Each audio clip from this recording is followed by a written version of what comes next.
thoughts on this new boom of virtual racing, especially in the wake of coronavirus lockdown. Well, I think this new boom of racing and virtual racing has been brilliant. It's given everyone a real focus. It's been quite difficult for a lot of people not knowing when racing outside is going to happen again. It's great to see the Women's Tour leading the way in virtual races, especially as it's a race that I think lots of riders are looking forward to most on the calendar. It's been brilliant to see how the cycling communities really embrace the world of virtual group rides and races as a way of staying connected and really engaging with each other during this lockdown period. I think it's a great opportunity, especially for us racers, to get this race feeling again. I mean, I think we have all been missing the adrenaline, and I think it's a great opportunity also to test the legs. What type of strategy do you think will be successful in this race? Well, tactics in virtual racing I think are almost non-existent. You have to have a strategy though, and that's to make sure you're concentrating the whole time. If you can surprise the group and launch an attack towards the finish, then it can work. Virtual races tend to be really intense. As they're quite a bit shorter than real races, they tend to be all out from the start. And it seems like you kind of have to go from the gun like a crazy person, which you'd never do in a normal race. We all get to sit behind the car and have a chat and, you know, maybe have that one last little snack before things get really hard. It's just 3, 2, 1, full gas. By having things that we can do online, we've been able to have a focus, we've been able to tailor our training, and we've been able to get stuck into some different types of racing, so it's been brilliant. We're still able to engage with the fans are still able to watch our race online, and I just think it's something that's really enjoyable to do, and you still get that race feeling even though you're in your dining room. Hello and welcome to stage 2 of the Skoda V Women's Tour, 35.7 kilometres today, finishing with a hilltop finish of 1.7 kilometres up to Burton Dassett. Thanks for joining me, Martin McDonald, with Joanna Rousel. We will be taking you through today's action, but Joe, if yesterday is anything to go by, we are in for a treat today. Savage, brutal were the words that were coming out on social media.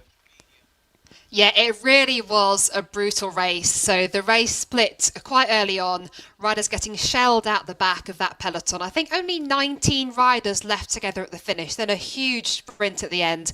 I thought Lizzie Banks had it quite easily, but it all changed on the line with Danny Christmas taking the win. So fantastic racing, really enjoyed it, and really looking forward to seeing how today's event unfolds. Well, if you weren't with us yesterday, this is how yesterday's action unfolded.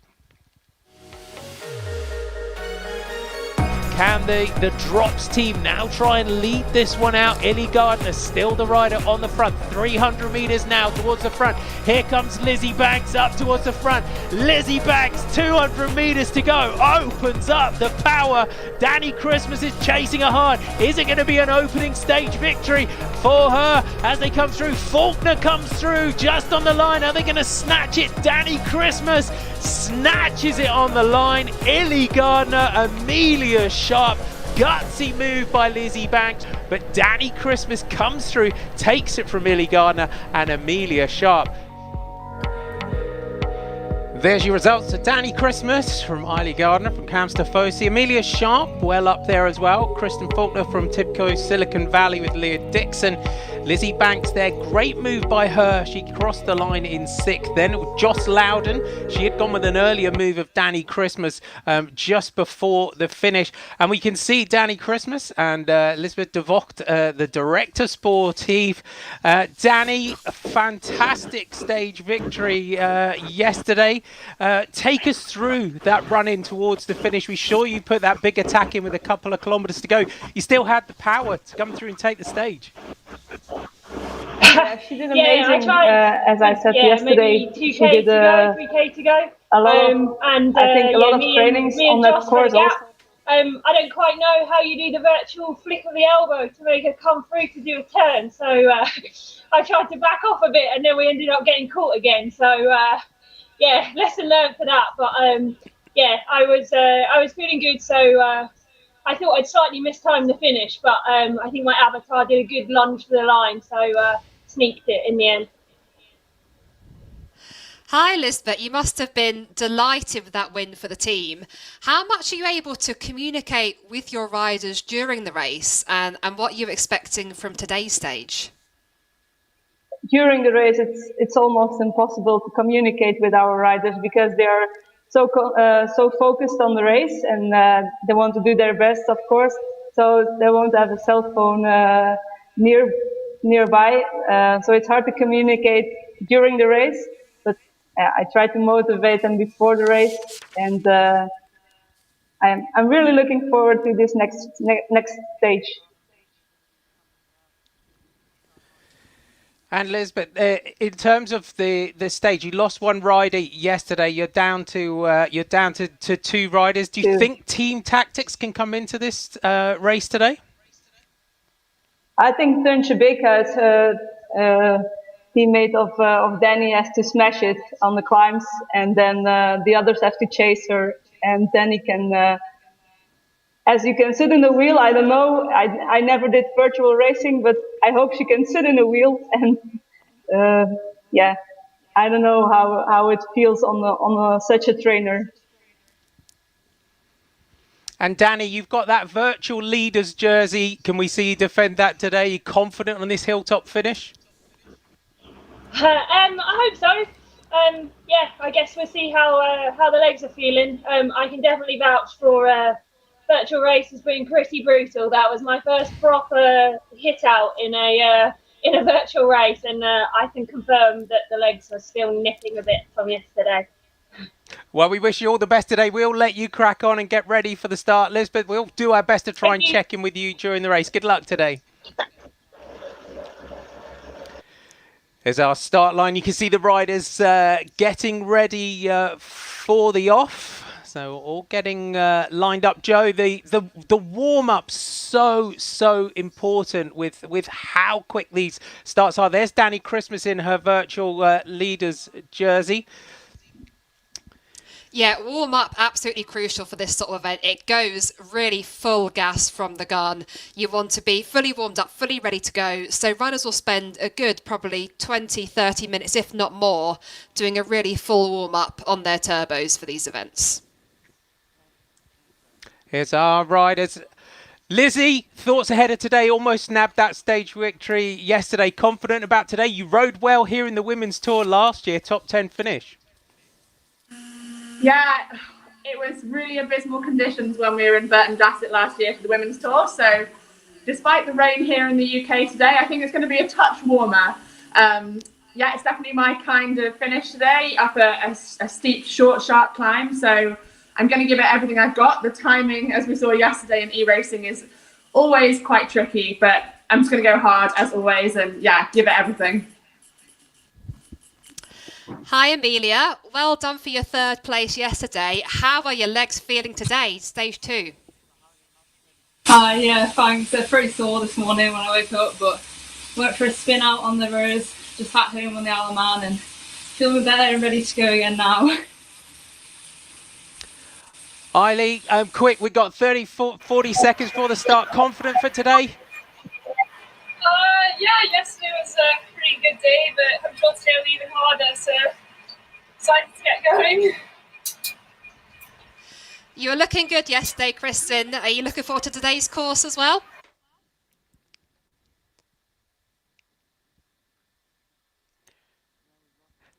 I think we've lost Kristen. We will let them concentrate on the race action. We are just a few seconds away now. You can see everyone getting going.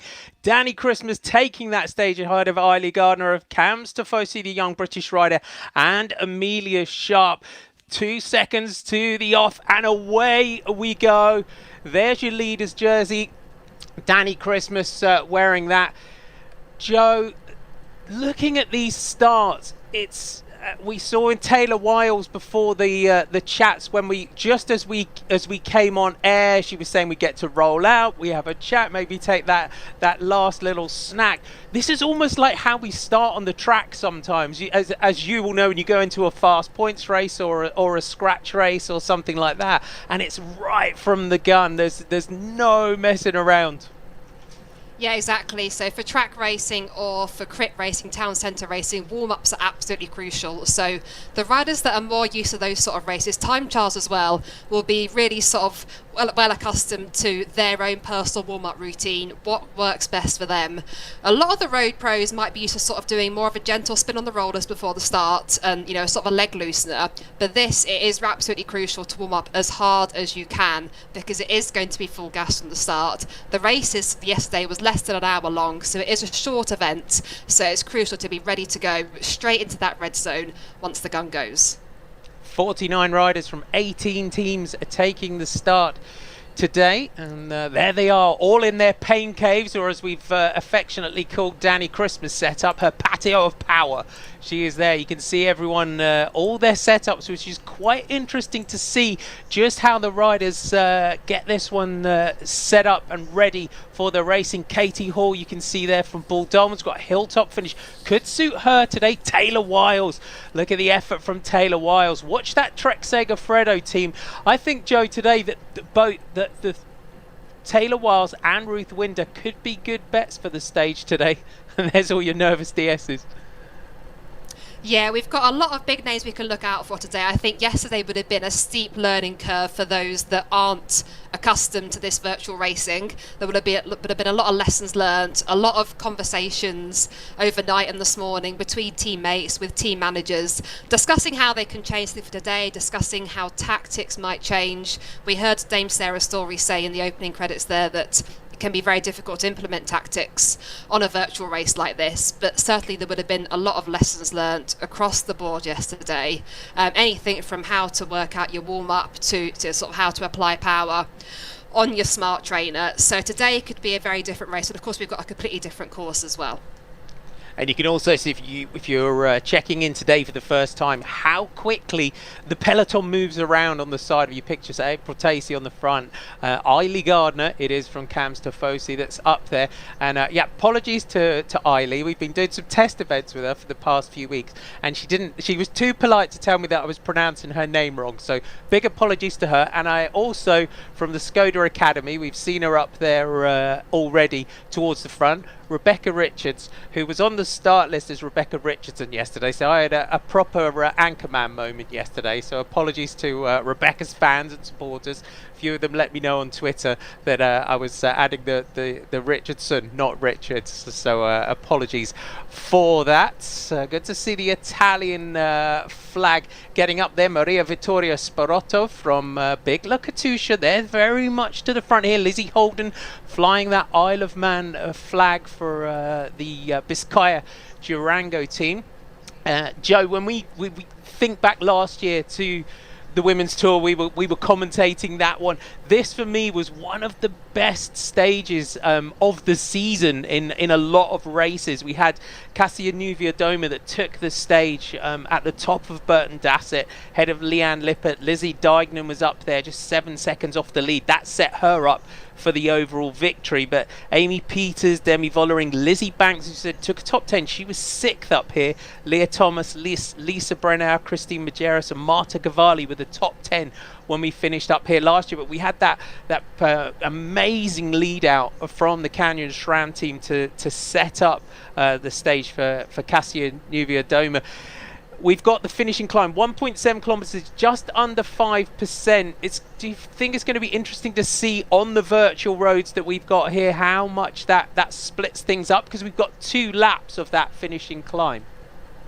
Yeah, absolutely. So last year's stage at the Women's Tour, it was an absolutely brutal stage. It was pouring with rain, and I think it was one that everyone was looking forward to. It was a very long stage, over 140 kilometres. So today's race, virtually just 35 kilometres, but we're still taking on this climb 3 times. So we're going to go up the climb, then we're going to have 2 laps to go, and then finish up the climb.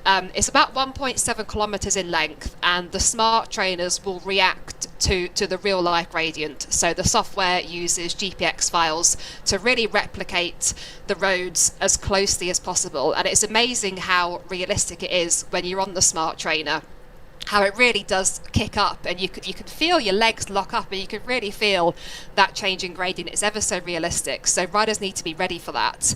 And I think a lot of riders will be thinking about this as sort of 3 really sort of big intervals in this event. But as I'm saying that, we've got a bit of a group here sort of putting clear about 90 meters gap for these few riders on the screen at the moment.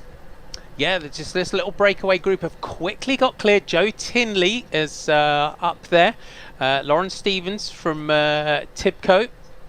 We've got up there as well. Eiley Gardner. So 114 meters up the road there as well.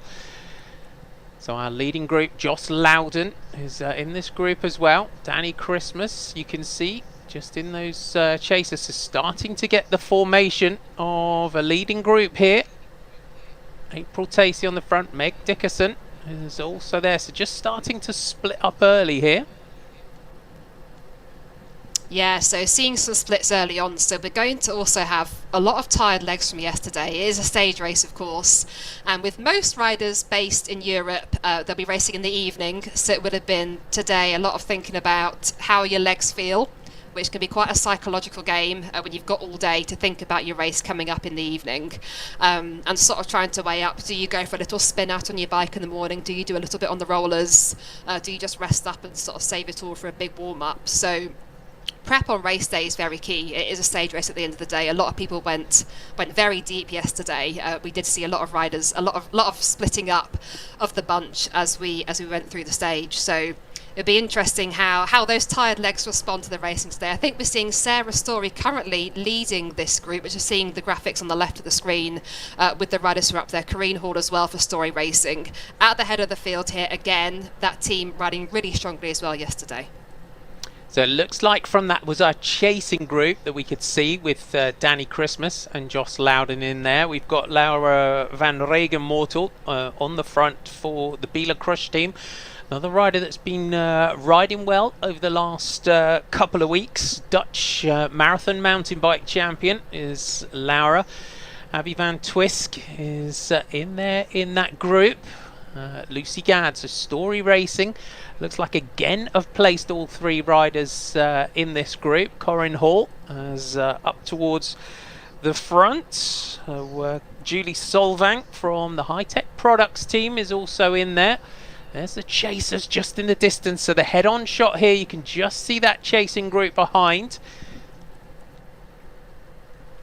Emily Meakin for drops. So starting to get the formation of this leading group. Early move. Katie Scott now goes on the offensive for the Camps Tifosi team, and already straight from the off here you can see that the peloton's splintering under the pressure of the attacks at the front. We saw Taylor Wiles, that US flag, we saw how hard she was working. Definitely the tactic of Taylor Wiles to go hard from the gun here. So good move from the Trek Segafredo rider. So the roads here heading towards Burton Dassett. So these are the magic roads, as we call it in the RGT platform. So this, as Joe said, follows the route, follows the GPX file. So it changes the smart trainer. So each rider at home on their smart trainer, it changes the resistance as they rise and fall. A few of you sent me some messages on social media saying it looks a bit like the Florida Keys. But when we get to the final stage tomorrow around Canary Wharf, we're on the real roads, and you'll see the difference in their phenomenal final stage we will have tomorrow. 35 laps of that 1 kilometer circuit. But our race leader, our overall leader, looks like she's got some work to do to try and get back into this group. And again, Joe, we're seeing familiar names from yesterday and a few that missed out, the likes of Taylor Wiles. Yeah, exactly. So I think, like I said before, yesterday would have been a steep learning curve for a lot of riders, just in terms of this virtual racing, using this platform, getting used to how to respond to the smart trainer. A lot of cyclists will spend a lot of hours training on the turbo trainer, but that's very different when you're doing your own interval session and you're sort of in charge of the training session. This is very different because the trainer is reacting to the software, it's reacting to those gradients, and if you're not ready, it can really catch a lot of people out. So I was sort of expecting things to get shaken up a little bit today, with a lot of people really getting to grips with it yesterday and learning how they respond to it and how best to race in this scenario. So a few different names out there, but then also a lot of the familiar names that we've talked about a lot. Seeing a lot of British riders riding really well here as well. Of course, it would have been a home tour, the women's tour, but everyone looking really strong here, and this peloton moving very fast. So around the 60k an hour mark there. Also in there, Lucy van der Hart is from the High Tech Products team. Strong team that they've got in this race of High Tech Products. They definitely have set their stall out on this one. As we were saying yesterday, Lucy had a great win in the Dubai Tour earlier on in the season, took a stage win there as well. But one of the performances was up to the hilltop finish at the Hatterdam, I think it's called. That was one that people were particularly pointing out, where Lucy kind of came into her own and really showed her versatility on a hilltop finish. Yeah, Lucy, very, very talented rider, multiple junior world champion. And it was brilliant to see her to take that victory back in, I think it was February this year that she took that win in Dubai. And it's a shame for riders that have hit the 2020 season with good form and then had to have all the racing stopping in March. So it is nice that we have got this opportunity now to race virtually. It's interesting to see which riders have been able to sort of maintain motivation during this time. It can be really tough when you haven't got races on the horizon. It's a long winter of training. Some riders haven't even raced at all this season before lockdowns happened globally, and now this has given a lot of people a chance to sort of get that racing edge back. And a lot of people, or most athletes, you're an athlete because you want to compete, not because you want to train. Some riders like just training, but some do. Most absolutely love racing. So this really does bring out the competitive spirits, and you can really see in the sort of facial expressions how hard everyone is working when we've seen those turbo trainer shots. They are indeed, and we're hearing that Leanne Ganser's had a mechanical on the start line, which is a shame for the rally rider. And I think we're going to hear from the rally director sportif and the rally director here, Zach Bell. Zach, are you with us?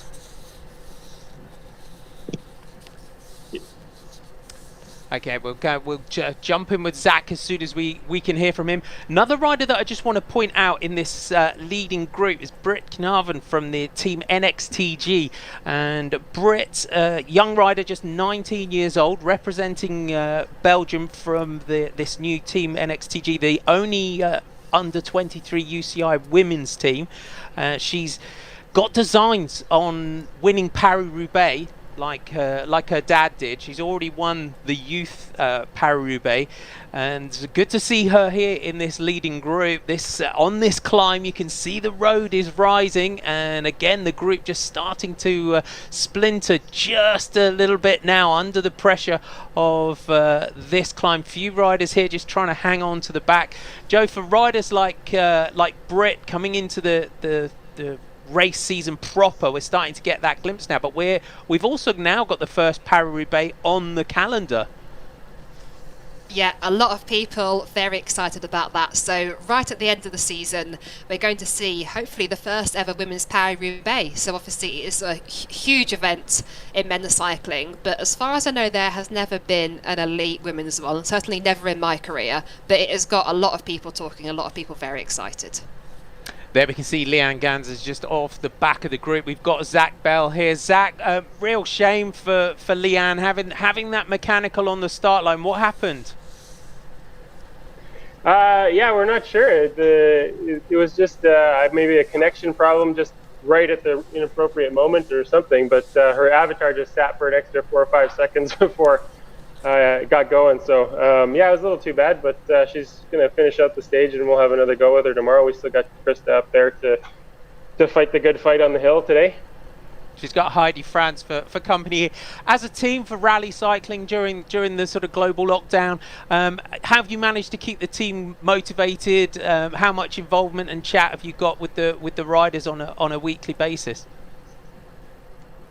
We're actually communicating quite a bit and have been really active for our sponsors on some other campaigns, including some healthy habits that we're trying to spread across our family. You know, whether it's employees at UHG or Rally, or even just our friends and family. So we've actually been really busy, which is it's a good thing. It's not busy with the same kind of racing, but definitely busy spreading the kind of messaging that we do with Rally Health. And your thoughts on virtual racing? It's been such a great way of the global cycling community coming together, and it must be great as a team to be able to kind of connect with the followers and fans of the team and ride out with them virtually. Do you think the racing side of this is here to stay? Yeah, I mean, it's definitely like a new discipline in the sport, I think, and you know, we've definitely engaged new fans and new people through these platforms. So, you know, I think it just gives another thing on the menu for people who enjoy cycling, and that's a great thing for the sport and a great thing for teams, I think. So I think we'll see more and more of it even as things move forward. Well, we'll let you concentrate on the racing. We wish Leanne all the best with the rest of the stage today, and knowing what she's like, she'll be back fighting for a stage win tomorrow around Canary Wharf. Yeah, she'll be hungry. Thanks a lot. Zach Bell there. So you can see now this leading group: Lauren Stephen, Lizzie Holden, Leah Dixon, Krista Dobell-Hickox is also in this group. We'll try and get that full rundown and makeup of this group. Joe, that climb really started to split this leading group. There was a lot of pressure on there. Looked like Lauren Stevens from TIBCO Silicon Valley back. She was very, very much to the front on that climb.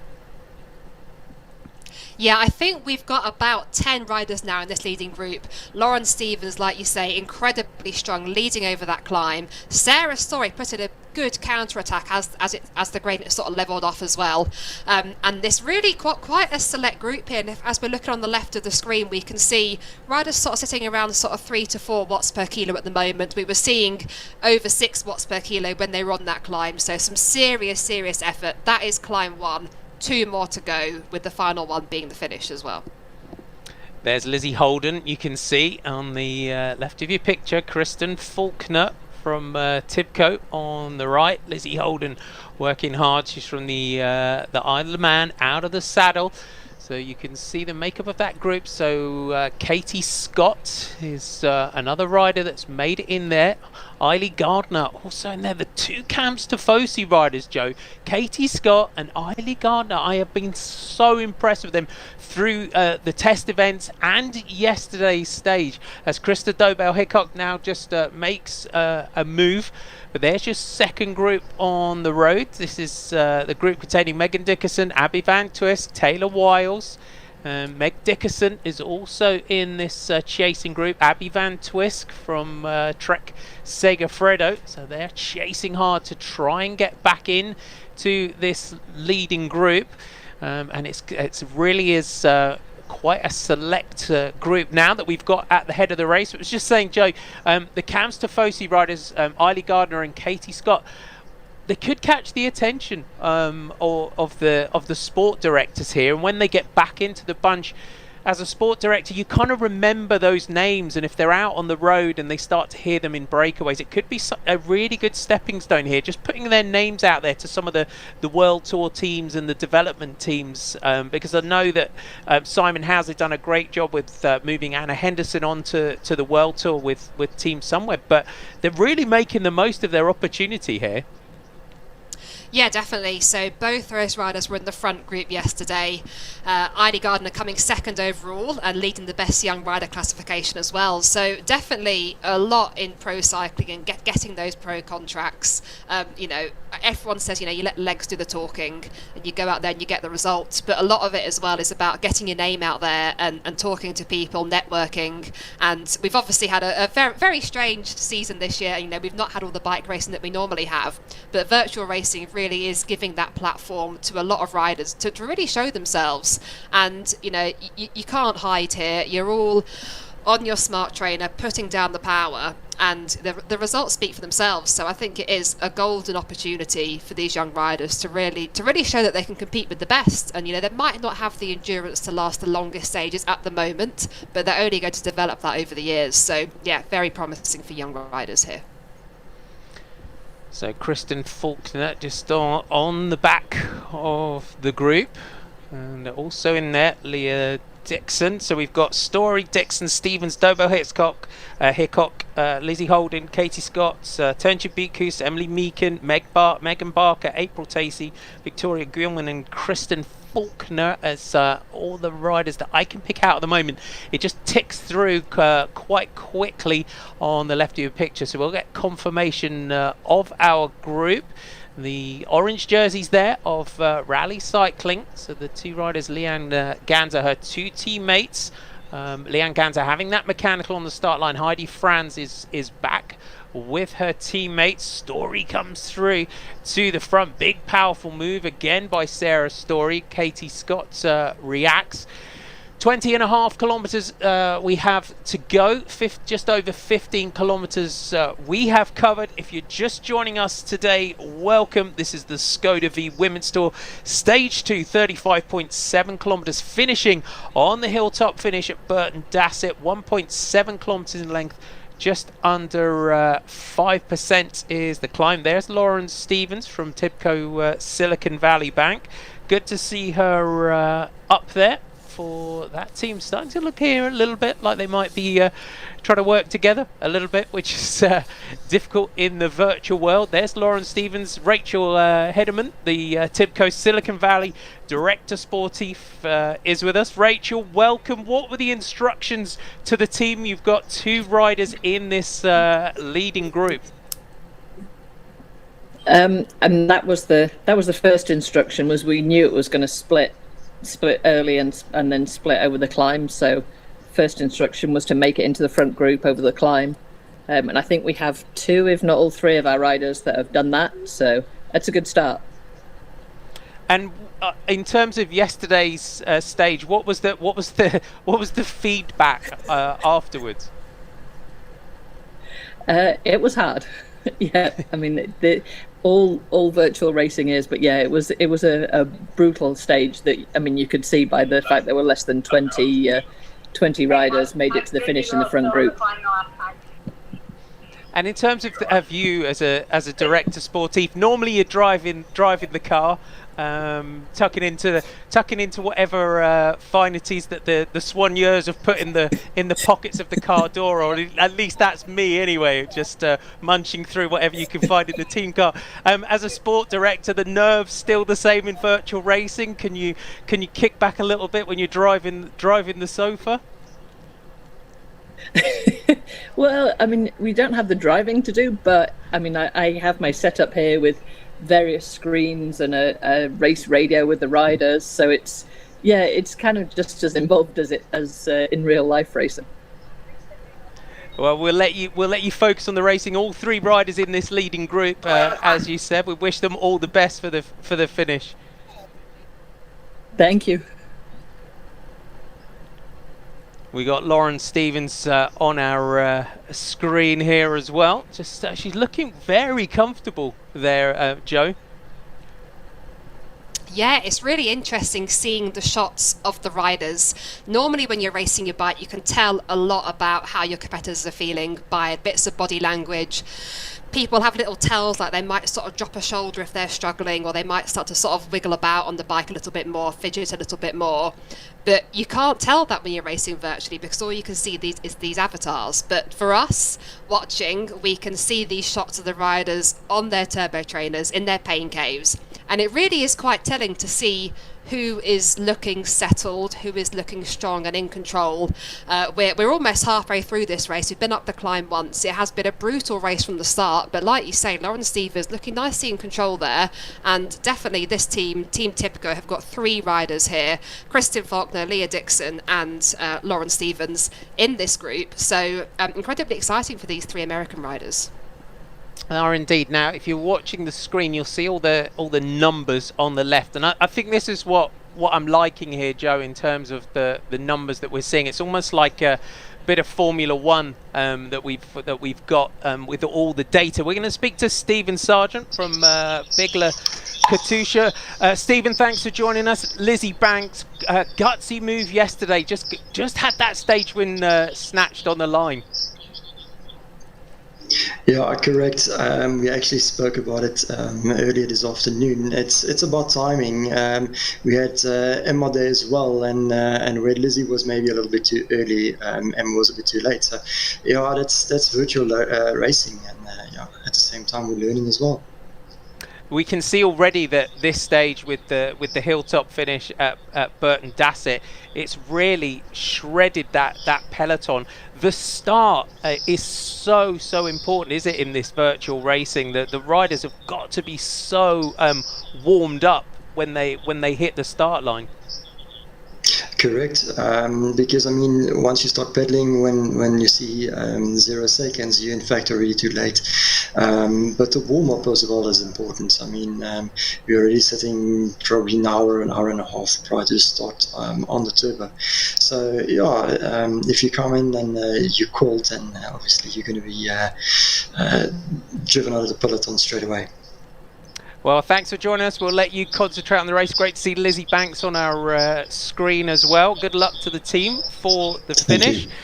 Lizzie Banks there, as we, if you weren't with us a little bit earlier on, took 6th in the stage when we were up here at Burton Dassett last year. We then came back here for the men's tour as well. It was a beautiful sunny day when Matthew van der Poel took the stage up there. It was quite in stark contrast, Joe, to the conditions that we had when we came up here in the women's tour.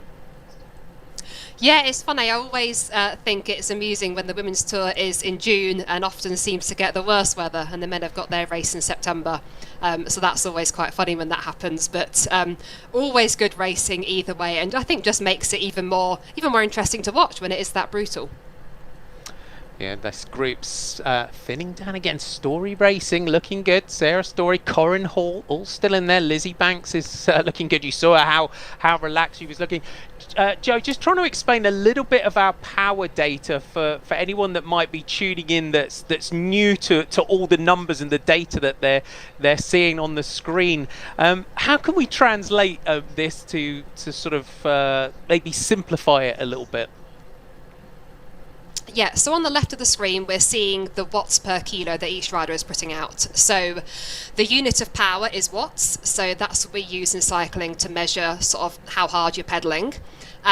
Your body mass in kilograms, it is quite obvious, and then your power to weight ratio is the number of watts you're putting out divided by your body mass in kilograms. So the way that works is on this software, if you are a very light rider, you'll probably be putting out less power output, but that will give you a better sort of watts per kilo. We can see on the top left of the screen there the actual raw power, top left, about 220, 217 watts there, the cadence and the heart rate. The watts per kilo figures are quite simply that power divided by the rider's body mass. So that sort of makes it more even for the different riders of different sort of body weights and body sizes, because that would affect things out on the road as well. So this software takes that into account. So basically the higher number that we're seeing in terms of watts per kilo, the harder that rider is trying. When you see sort of numbers over about 10 watts per kilo, that would be a sprint. So that would be like a sort of full gas sprint. At the moment, we're seeing most riders ride between sort of 3 and 4 watts per kilo, which is pretty hard. That's a sort of pretty hard tempo. And then it's always quite telling to watch those numbers. If you see a rider sort of go up quickly to sort of 8 watts per kilo, that will be them sort of accelerating on their turbo at home, about to put in a big attack. And that magic number, whenever we're sprinting, I always found that hitting that 1,000 watts is when you're absolutely sprinting. If you're trying, there's our second group on the road. We're getting a nice shot of that. But when you're full-on sprinting, and we always talked about riders like Chris Hoy who could put out over 2,000 watts when he sprinted, but 1,000 watts was always that magic number. Yeah, I think everyone always likes to see a sort of a 4-figure number there. for their peak power. But we have sort of moved more towards this sort of watts per kilo figure, which is sort of more telling of how you'll perform on the bike, out on the road, or on this sort of software when it is taken into account your body mass. So I think we'd all like to see sort of over 1,000 watts. That always is a pretty good sprint for anybody. But to win these races, it is about your body mass as well. And sort of if anybody that's putting out more than 10 watts per kilo is going pretty well. I think we even saw up to sort of 13 watts per kilo in the sprint yesterday for some riders. And he's just trying to power a toaster. I think it's seeing Robert Forsterman powering a toaster and making some toast. That was impressive. You can search for that on YouTube if you want to see that. This is your chasing group. There's your green Skoda leaders jersey of Danny Christmas. So she is in this chasing group. The Leah Dixon, Sarah Story, and Lizzie Banks, Corinne Hall, Joss Loudon, all up there in that front group. There's Megan Barker, who's in this one. So Danny Christmas got some work to do here for Lotto Soudal. The gap now, Joe's up to just about 750 metres. Do you think that's closable? There's Danny in the second group. Do you think this group could come back here, or do you think at sort of 750 metres, nearly out to a K, that could be out of reach now?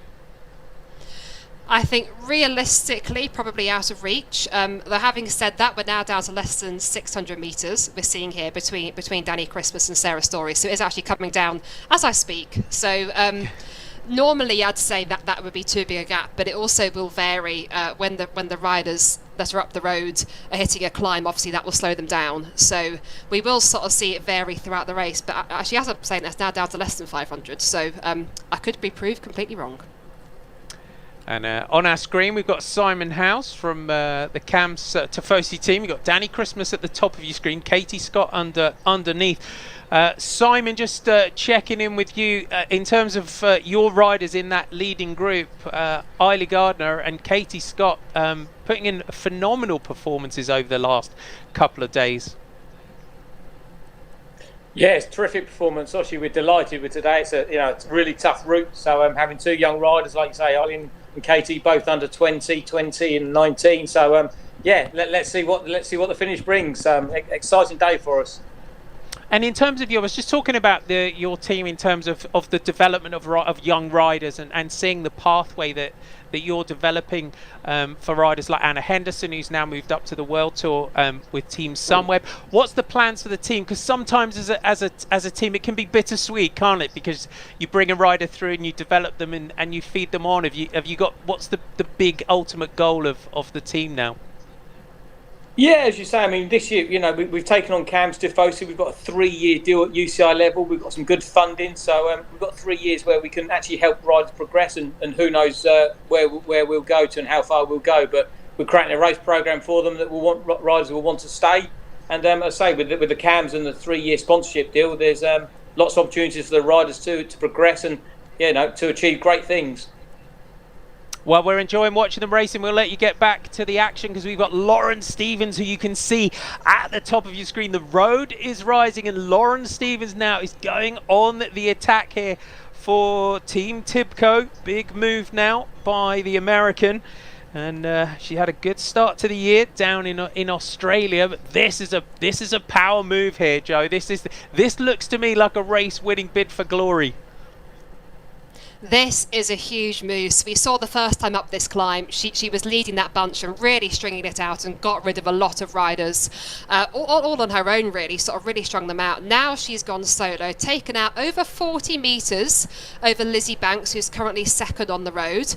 She has got two teammates there, Leah Dixon, British rider for Team TIBCO, and Kirsten Faulkner, both looking really strong in this group. But this is a big gap. We've still got over 12 kilometres to go, still one more time up this climb before we actually reach the finish, but she is showing she is clearly the strongest rider on this climb today. And as we look at those watts per kilo on the left, you can see it was over 8 watts per kilo there for Leah Dixon behind, and Lizzie Banks putting out some huge numbers as well. And we can see the effort on Lauren Stevens' face, and she really means business here.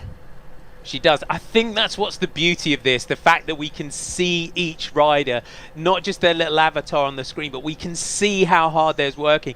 And there is absolutely nowhere to hide in this racing, is there?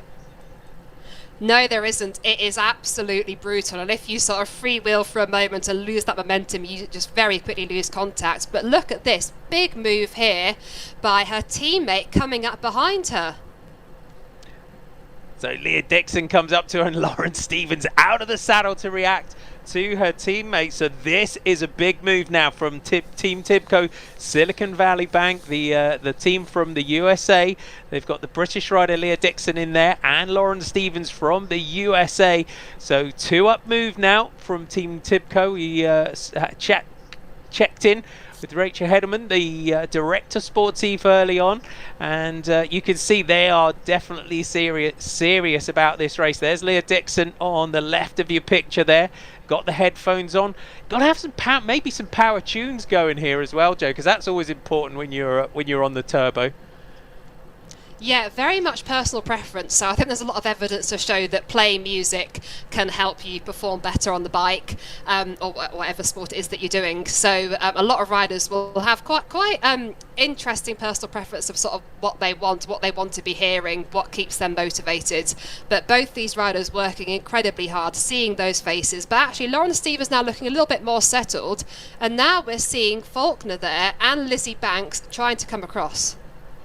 Good move now. So Team TIBCO trying to put 3 riders in our breakaway here. Kristen Faulkner reacts to the move now. Lizzie Banks gets just crosses that gap. So we have covered just under 24 kilometers. It clicks through there. 11.6 kilometers to go. There is your speed there. So just under 30 kilometers now. A big move again by Lizzie Banks to try and close this one down. The gap now back just over 100 meters, around that 100 meters mark to Eiley Gardner, Krista Dobo-Hickok, Sarah Story, Katie Scott. You can see now is just over 200 meters down. A very select leading group that are off the front here. If you weren't with us yesterday, Danny Christmas took a sprint stage ahead of Eiley Gardner, who's in that chasing group. Amelia Sharp crossed the line in 3rd. Kristen Faulkner was 4th. Leah Dixon 5th. Then came Lizzie Banks, Joss Loudon, Leanne Ganter, who had a mechanical on the start line.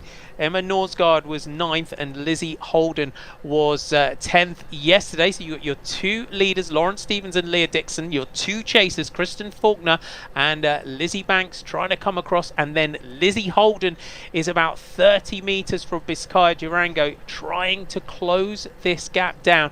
This is a big move by Team TIBCO Silicon Valley Bank.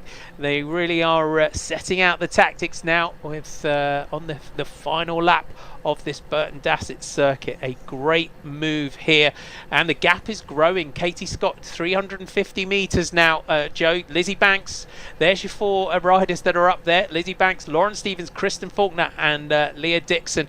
Kristen's looking fairly comfortable here. Yeah, Kristen Faulkner looking quite chilled. They're just taking an opportunity to have a little gel as well. Lauren Stevens also looking quite relaxed. Lizzie Banks working hard here, desperately trying to close that gap. Kristen Faulkner obviously got 2 teammates up the road, so was able to relax ever so slightly. But what impressive tactics here by Team TIBCO. Rachel Hedeman is a fantastic tactician, and it is brilliant to see all 3 riders from the team up there in this race, and Lizzie Banks fighting as hard as she can to close that gap. Let's talk a little bit, because we saw Kristen Faulkner taking a gel, which Lauren Stevens, you can see, is drinking constantly as well. A little bit about fueling, in terms of pre-race fueling. Do you treat this the same as you would any other race? And then also in the race, how important those energy gels, getting some quick energy into the system on a race of about an hour? Yeah, I would treat it the same as any other hour race that I've ridden. So anything like a crit or a time trial, I would be sort of having a bigger meal at least 3 hours before the start, if not a little bit longer before. As I got close to the race, perhaps a banana or something, and then definitely an energy gel. That's quite an interesting thing when you're racing in the evening. Do you really want to have a caffeine energy gel at this time in the evening and potentially not sleep at all tonight, which could be crucial, especially as it's a stage race. You know, you've got another stage to come tomorrow. So that's always an interesting one. But look here, we're seeing Lizzie Holden working ever so hard here to close that gap. How fantastic was that move? Lizzie Holden closes it down. The two riders, Lizzie Banks, Kristen Faulkner, react to that one. So the Biscay Durango rider from the Isle of Man. We now have 3 chasers. You saw just how hard she was having to work there to try and get up to this chasing group. She's got plenty of fans around her enjoying a beer while she's putting the effort in here. So 3 chasers, 3 teams represented in this group for Big La Katusha. Back to our leading group, Leah Dixon and Lauren Stevens. So it's about just over 100 meters between our 2 leaders and our 2 chasers. 8.7 kilometers to go. Right, Joe, stage predictions. Who's going to take this one? I am going to go Leah Dixon. Okay. How about you? Okay. Let's have a look at this group. So I think these two are going to stay away. The gap is definitely opening. Okay, if you're going with Leah, I'm going to take Lauren then. I'm going to say these two are going to stay away. The gap is opening to over 200 meters now as Kristen Faulkner puts in an attack there. Everyone's going to have to react to this one. So you take Leah, I'll take Lauren, and then this chasing group will get up there and one of them will take it. That's always how this works, isn't it? Commentator's curse. It always is. Welcome aboard. Thanks for joining us. If you're just tuning in, stage 2 of the Skoda V Women's Tour. We're heading up to the finish, 35.7 kilometers at Burton Dassett. It's a 1.7 kilometer climb. It's 4.9% average gradient. Always gives us a great finish in the Women's Tour. And a big move now. We've got the Cams Tifosi rider, Eiley Gardner, that's now latched onto this group.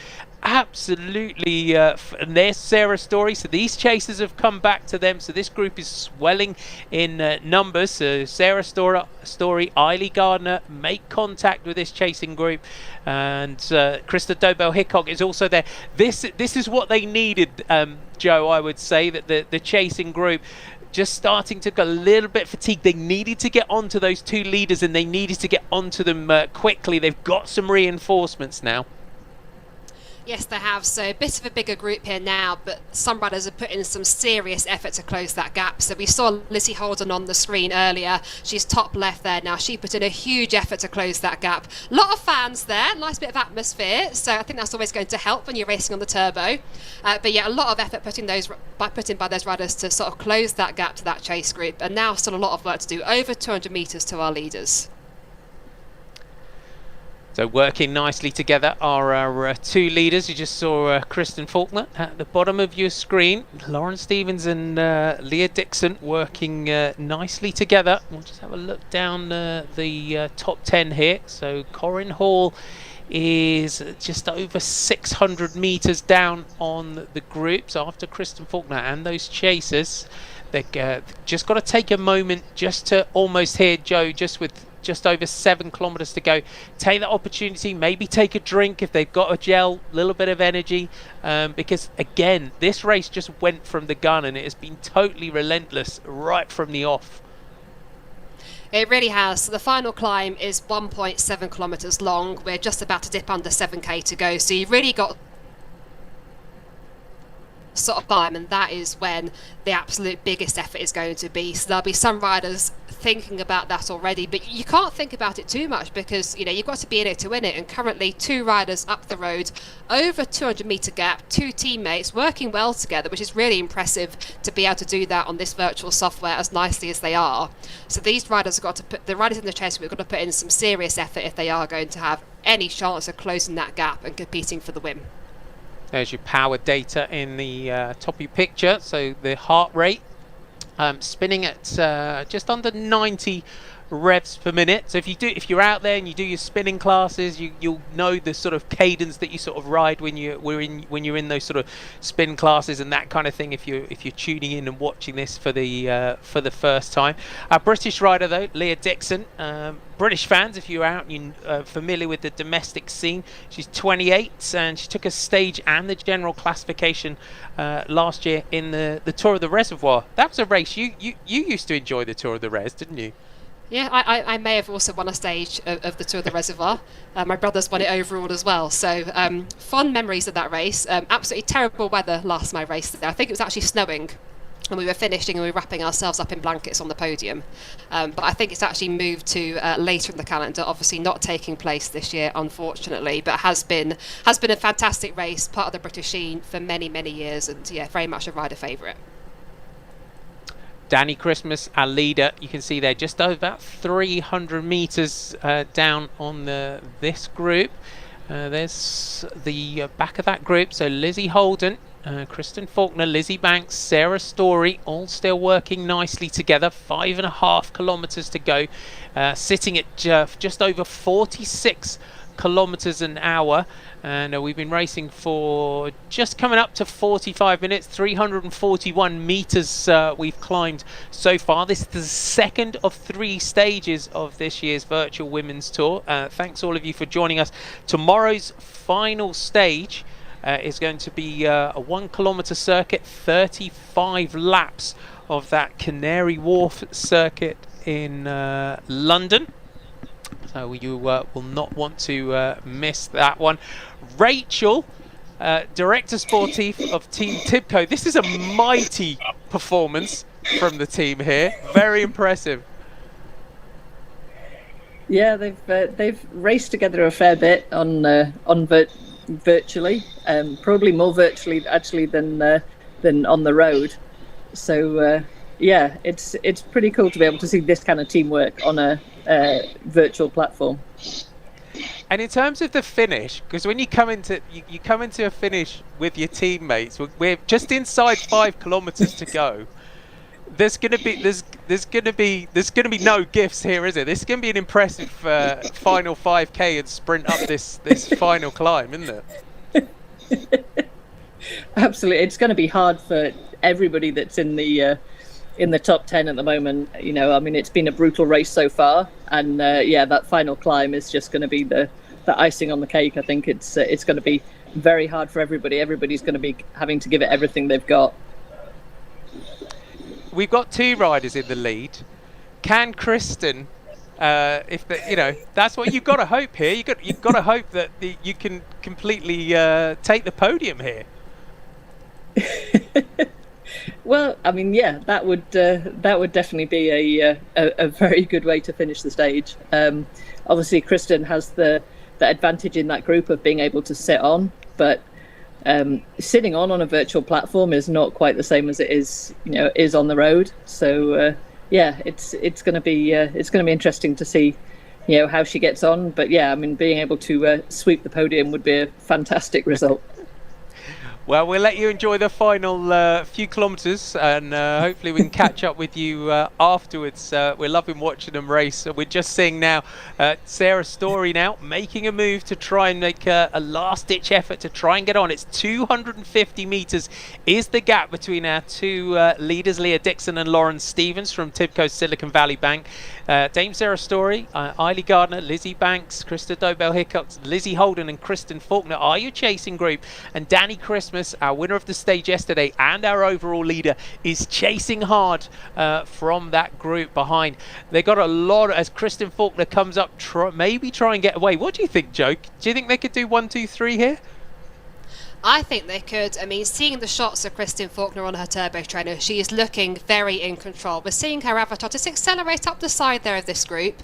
Having said that, Sarah Story will really relish this sort of finish. So there's a lot of riders going really well here. Lizzie Banks as well. We know how motivated she is. I think that the leading 2 riders are going to stay away now. 240 metre gap.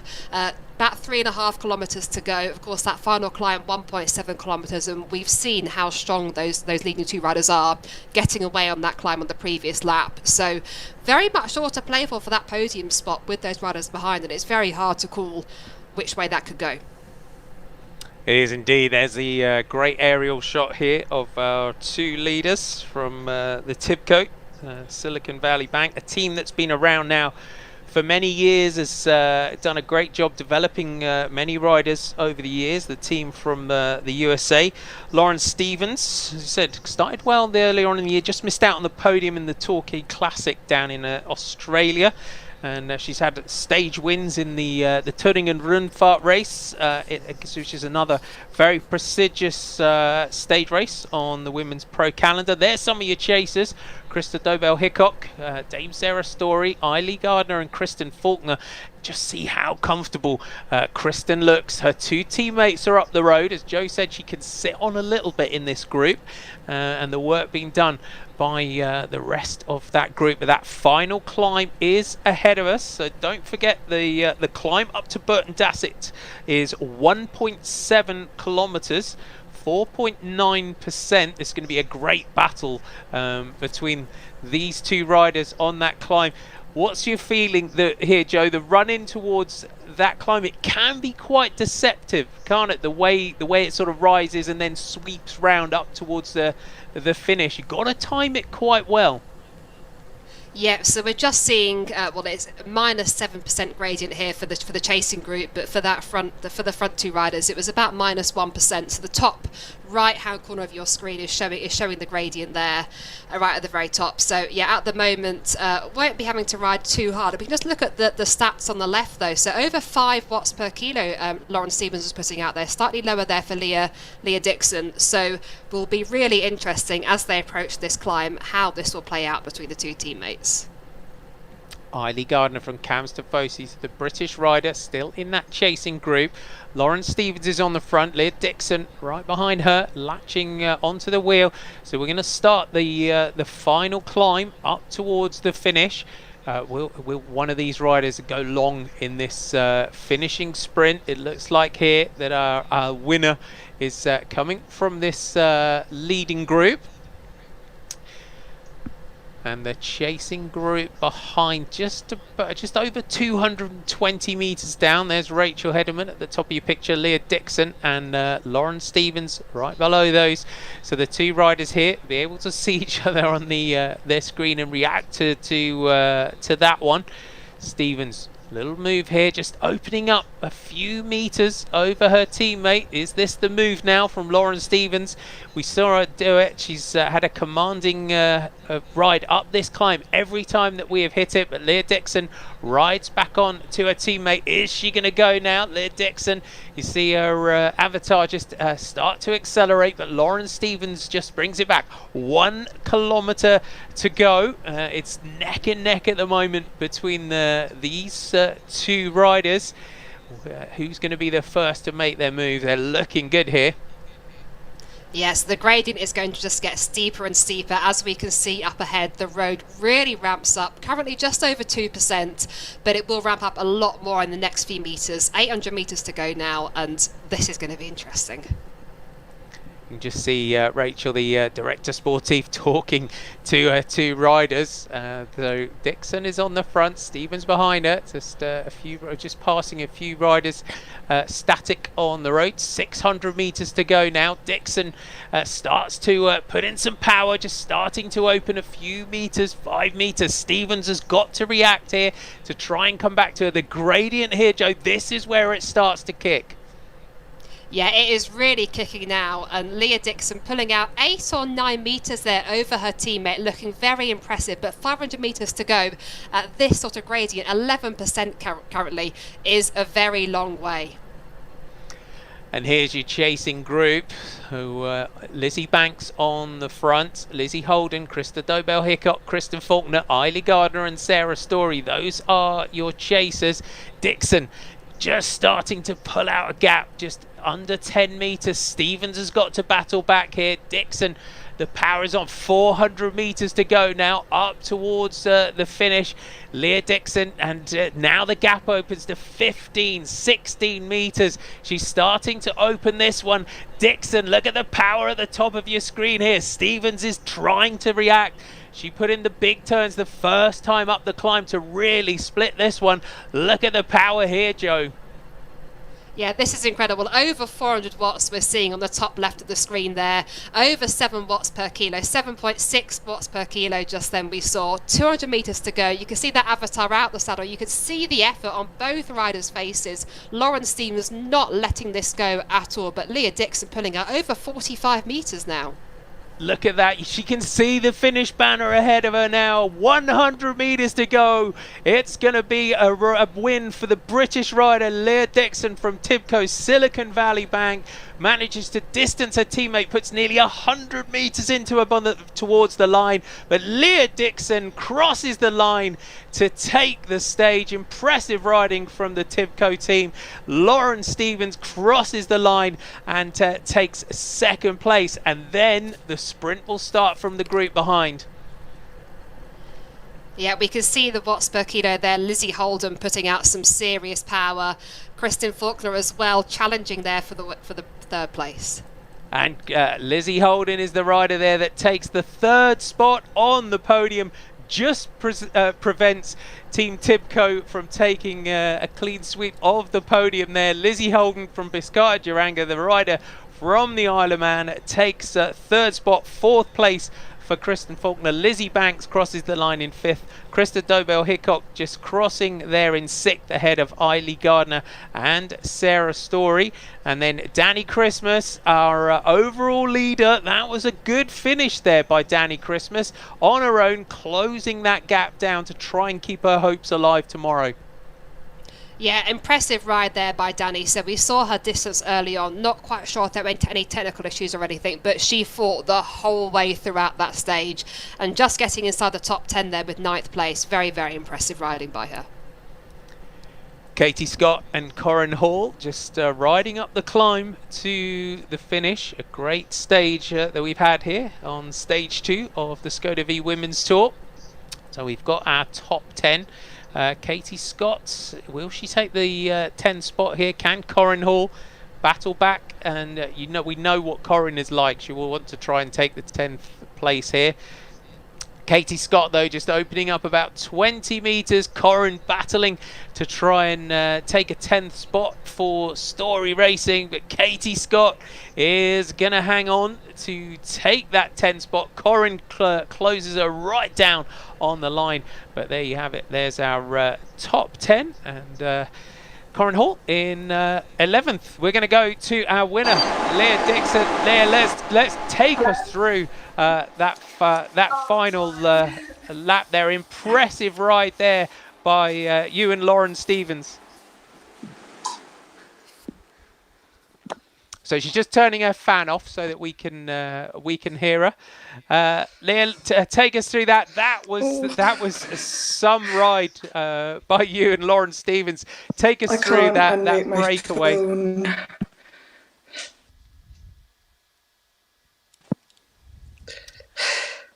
Can you hear me now, Leah? Take us through that finish with you and Lauren Stevens. It was just the perfect race, really. We had talked about it on the team call beforehand. Me and Lauren had discussed tactics earlier on in the day around what we thought would happen.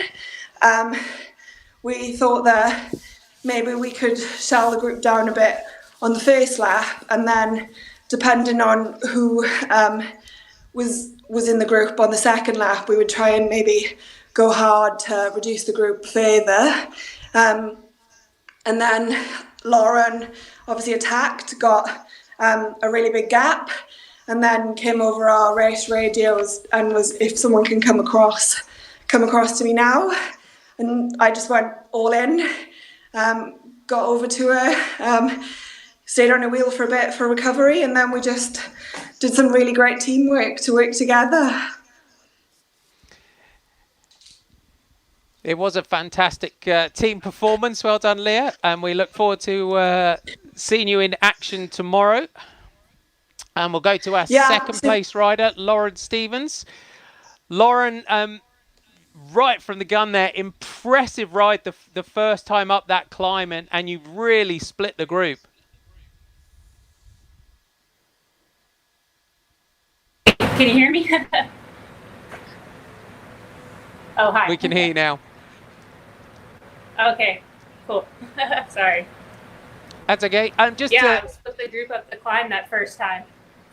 That was our plan, to get the group smaller and see what we could do from there.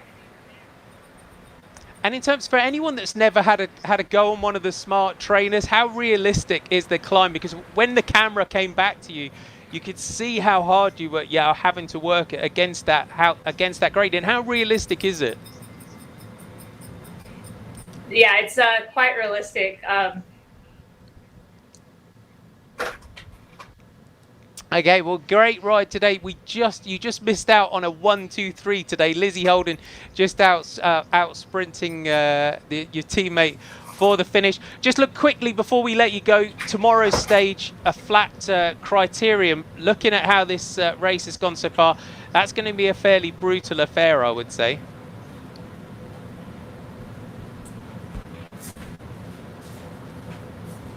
I think we've lost Lauren. Apologies for that. So we'll let her go. Joe, we'll go straight to our third place rider. Let's go and chat to Lizzie Holden. Lizzie, great sprint to take third spot on the podium. We saw you throughout that one. Great chase to get into that chasing group.